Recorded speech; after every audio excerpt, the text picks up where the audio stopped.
Boom shakalaka, what is going on everybody? Randall here from Crypto Love. In today's episode, we are talking about why the CME gap is not important. A lot of traders out there are talking about, the CME gap needs to be filled. You need to fill the CME gap. Fill the CME gap. Fill the CME gap. Well, in this episode, I'm going to show you why it actually doesn't matter and why if you're waiting for the gap to fill, you might just be shit out of luck.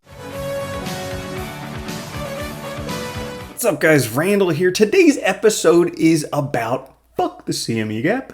Well, before we get into it guys, like the video, subscribe, click the notification bell. Now, the CME gap, what is that? I'm sure you hear people talk about it all the time. Well, that is a gap that occurs on the Chicago Mercantile Exchange when they are closed. Mercantile Exchange.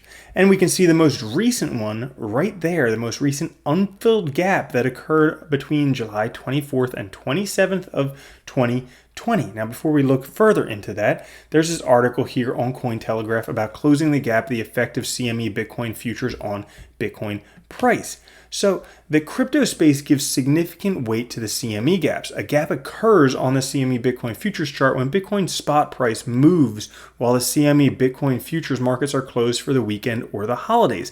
If CME's Bitcoin futures open for trading after a big move from Bitcoin, a gap is left on the chart between the listed price when the CME closed and the price of Bitcoin when it opened. Now, trading is largely about probabilities. Probability favors gaps filled. However, it's important to note that gaps don't necessarily have to be filled, as gaps exist in the same category of other chart patterns. And if we look down further here, contrary to the market sentiment favoring gap fills, Melvis L, a client solution strategist at OKCoin, told Cointelegraph that CME Bitcoin gap fills are unlikely due to the CME's lack of Bitcoin futures trading volume in comparison to native crypto derivative exchanges. Now, all this focus on closing the gap, filling the gap, we've got to fill the gap. Every trader out there is talking about how we need to fill this gap or else the price can't move up. It's absolutely ridiculous. Furthermore, if we take a look, this is the longest non-gap fill we've ever had since the creation of the CME Bitcoin futures on December 17th, 2017. This one is 4 months long. The longest one before that was 3 months long. We are in a bull market. While the price may come down, highly unlikely. But furthermore, why should you not care? And I'll show you right here.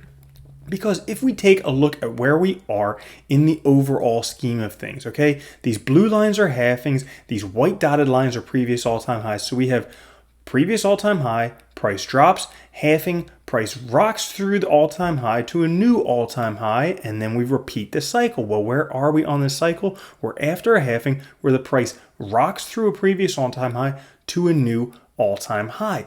But what also happens is there's an all-time high and then there's roughly a 90% drop in price, as we saw here in 2011, here in 2013, and here in 2017. Now, what exactly happened with that price? Well, in 2011, the price went from $33 to $2, a drop in 94%.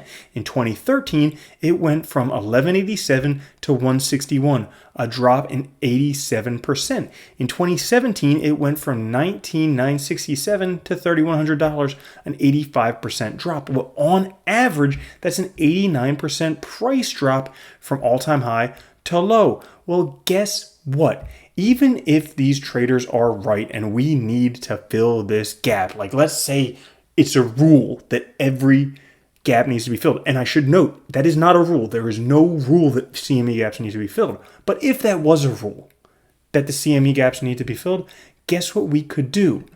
We could go up to an all-time high of $86,363 on this bull run and then have an 89% price drop and actually fill that CME gap right there. That's right. We could go all the way up to pretty much where I'm predicting. I predicted $70,000. Robert Kiyosaki predicts $75,000. We could go up even higher than that to $86,363 and then have a normal, typical Bitcoin post-bull run price drop of 89% and fill the gap. So, because of that, you have no reason to worry about the CME gap. You can buy your Bitcoin and you can say, fuck off, CME gap. So thanks for watching the episode. If you enjoyed it, click the like button, notification bell, subscribe, all that fun stuff. I'll see you guys later. Have a good one. Peace.